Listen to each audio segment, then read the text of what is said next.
Hey folks, it's Mark back again for part two of life with this Carolina Carports 20 by 45 by 16 foot high RV garage.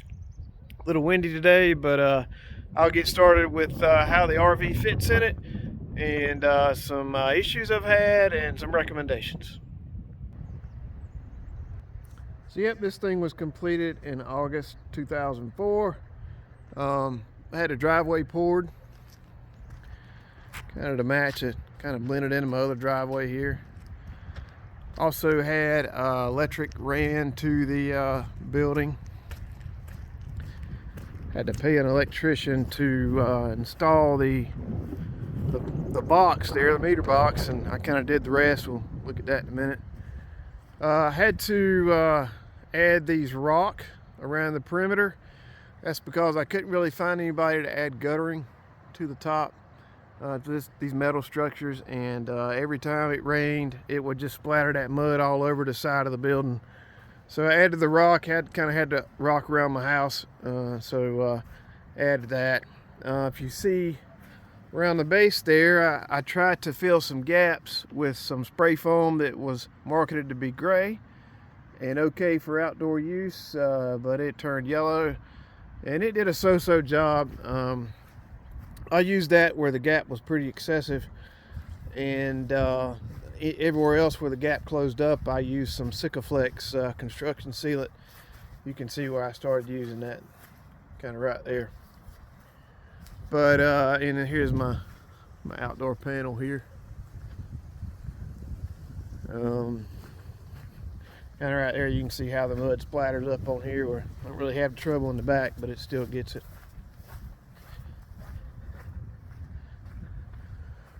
Problems with the exterior. I'd say the biggest thing I had was, I don't know why the guys who built it did it, but they left screws on the outside of the uprights, and then when they put obviously when you put the siding on there, the screws kind of stick out, or kind of make the metal stick out when you put the metal siding over it. So I'd have to come out here and find them and pull the bolts out and get on the inside and try to work those bolts out from the inside of the uprights. There's been a few leaks. Kind of look at that once we get inside.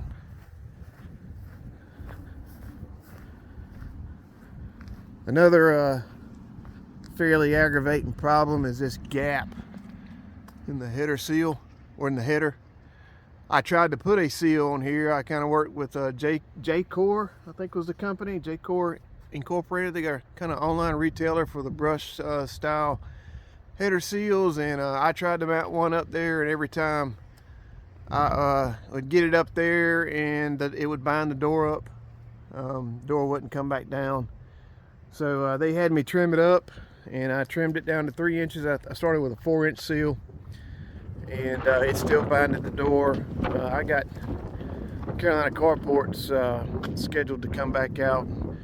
They're going to try to put a seal up there, and I'm not sure if they'll be successful or not, but we'll see.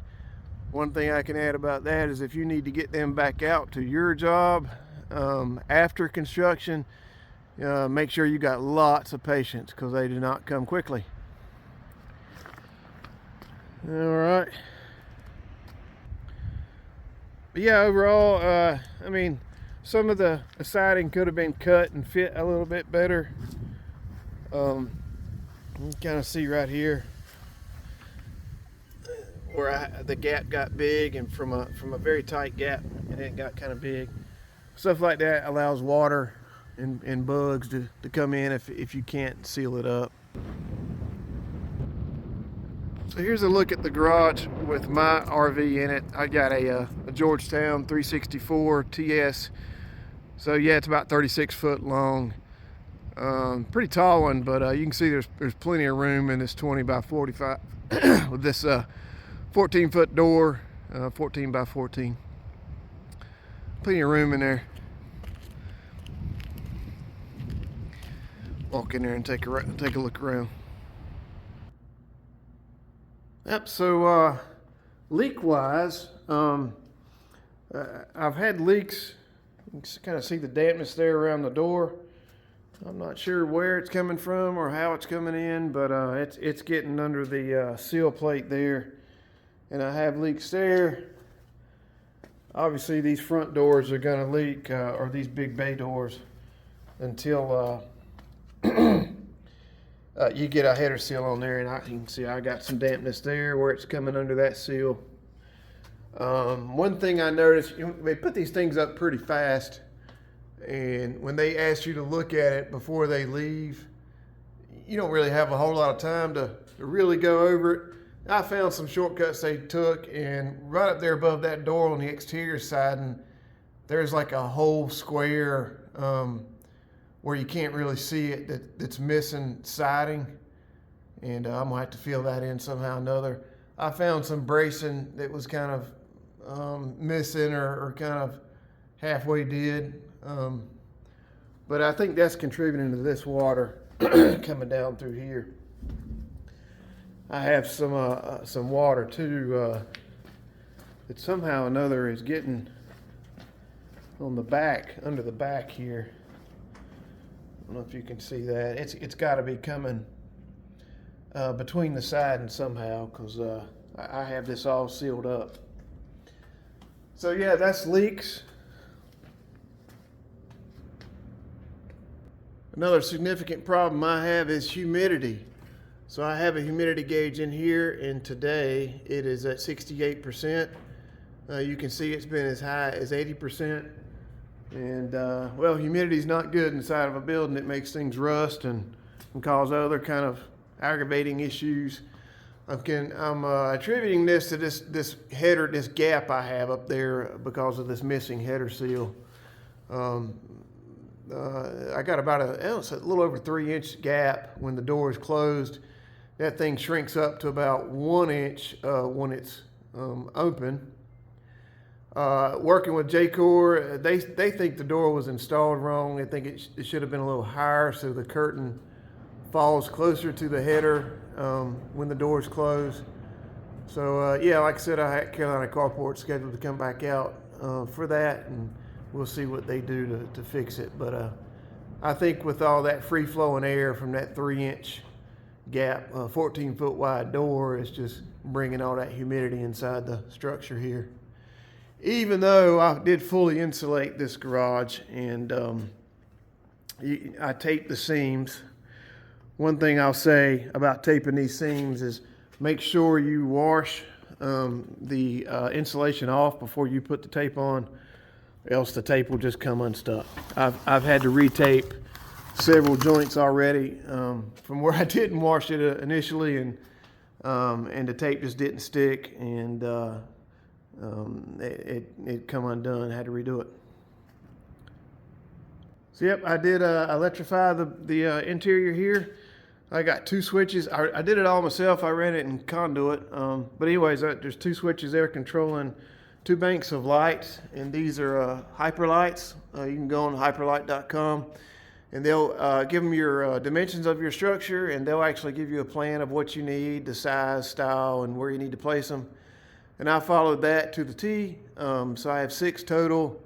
They're attached on unistrut up there, hanging where they should be, and I just put outlets up there, and they plug right into the outlets. Now look at the other side.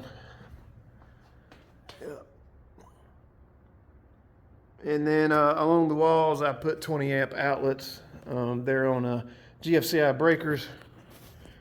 A little heavier gauge wire for those along the walls there. And there's the inside panel. I think I had to pay an electrician to do that part of it. There's a 50 amp plug there. I think the panel's a little overkill, but hey, it works. And I got the main piece of conduit going up to feed everything.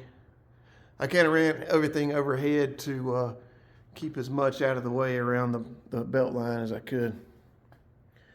I did all that with these Harbor Freight, this scaffolding, 2 sections, Harbor Freight stuff, and it worked out perfect. And there's some of this header seal that I couldn't make work from using that stuff. Anyways, you can get a look of how much room I got in here. I got some junk in here already. with the RV in here, how much room I got to the back. The front is a little tight because I wanted some room in the back to move around, but plenty of room on the sides for what I'm using it for.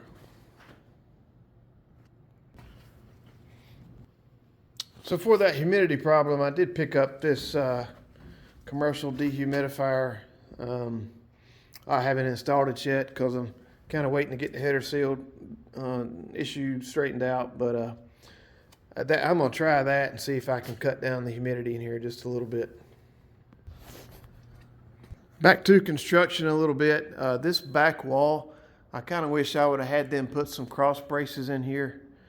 When you talk about bracing, you can see down here on the bottom that there's a bolt there, and they couldn't put these ties on both sides. Same thing right here and right here. But this, you can take this back wall and push on it, and it'll just flex back and forth. It's like it needed a little bit more bracing. Speaking of bracing, where the door kind of mounts there, I must have had two different guys putting these sides up because one is not like the other. One's pretty well braced with these little cross ties, and then if I go look at the other side, it's totally different and not quite enough. Kind of hard to see, but yeah, you can kind of maybe see the differences up there.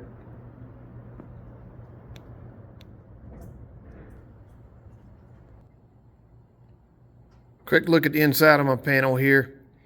I just got, there's a circuit each for the lights. I'm sorry, the outlets. And there's 20 amp circuits on GFCI breakers. And then I got 15 amp circuits, one each for the 2 banks of lights. And then this is for the 50 amp RV jack. Plenty of room there for expansion with the panel here that the electrician decided to use. Talk about construction and inspection before the crew takes off. You'll find all kind of places after the fact that the paint was scrubbed off, or there's some sort of blemish, or where they use their ladders kind of dented your siding. You know, it's kind of hard to see that stuff when they're here and you're trying to look at it and it's just a big huge structure. But yeah, either you worry about it or you don't. I chose not to really worry about it. So yeah, that's it. Short and sweet follow-up to my 20 by 45 by 16 Carolina Carports RV garage, sold by Allen's. What was it? Allen's Factory Outlet. Yep. Something I'd do different? Yeah, not really, other than maybe keep tabs of the guys when they were building it a little closer than I did to catch the shortcuts that were being made. Other than on the design, yeah, I wouldn't really do much different other than better bracing on the back wall. So that's that. Any questions, just leave a comment. Thank you.